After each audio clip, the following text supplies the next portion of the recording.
ভুতুড়ে ভোটার ধরতে আজ জেলাওয়ারি কমিটি ঘোষণা। ভুতুড়ে ভোটার ধরতে জেলাওয়ারি কমিটির ঘোষণার সম্ভাবনা। আজ কমিটির ঘোষণা করতে পারেন মুখ্যমন্ত্রী মমতা বন্দ্যোপাধ্যায়। গতকাল তৃণমূল ভবনে বসে ভুতুড়ে ভোটার নিয়ে কোর কমিটির বৈঠক হয়। নেতাদের দায়িত্ব দেওয়া হয় কোর কমিটির বৈঠকে। 36 জন নেতাকে আলাদা আলাদা দায়িত্ব দেওয়া হয়। সকালে সিদ্ধান্ত হলেও রাতে সেই সিদ্ধান্ত খারিজ করে দেন মুখ্যমন্ত্রী। ভুতুড়ে ভোটার ধরতে আজ জেলাওয়ারি কমিটির ঘোষণা। ভুতুড়ে ভোটার ধরতে জেলাওয়ারি কমিটি ঘোষণার সম্ভাবনা রয়েছে। আজ কমিটি ঘোষণা করতে পারেন তৃণমূল সুপ্রিমো মমতা বন্দ্যোপাধ্যায়। গতকালই তৃণমূল ভবনে বসে ভুতুড়ে ভোটার নিয়ে কোর কমিটির বৈঠক হয় এবং নেতাদের দায়িত্ব দেওয়া হয় কোর কমিটির বৈঠকে। 36 জন নেতাকে আলাদা আলাদা দায়িত্ব দেওয়া হয় এবং সকালের সিদ্ধান্ত হলেও রাতে সেই সিদ্ধান্ত খারিজ করে দেন মুখ্যমন্ত্রী।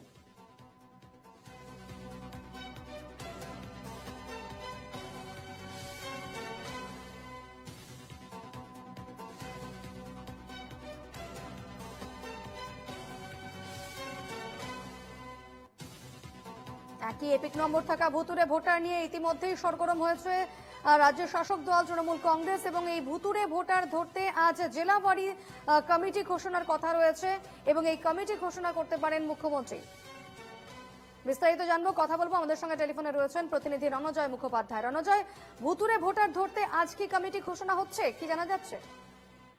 দেখো, সম্পূর্ণ বিষয়টা মমতা বন্দ্যোপাধ্যায়ের নিজের হাতে রয়েছে। গতকাল যখন বিভিন্ন জনকে দায়িত্ব দেওয়া হয়েছে, 36 জন যে ভোটার তালিকার জন্য কোর কমিটি করে দিয়েছিলেন সুব্রত বক্সির নেতৃত্বে মমতা বন্দ্যোপাধ্যায়, তার প্রথম বৈঠক হয়েছে এবং সেখানে প্রত্যেকজন এই কমিটির মেম্বারকে 3-4টে করে জেলার দায়িত্ব দেওয়া হয়েছে।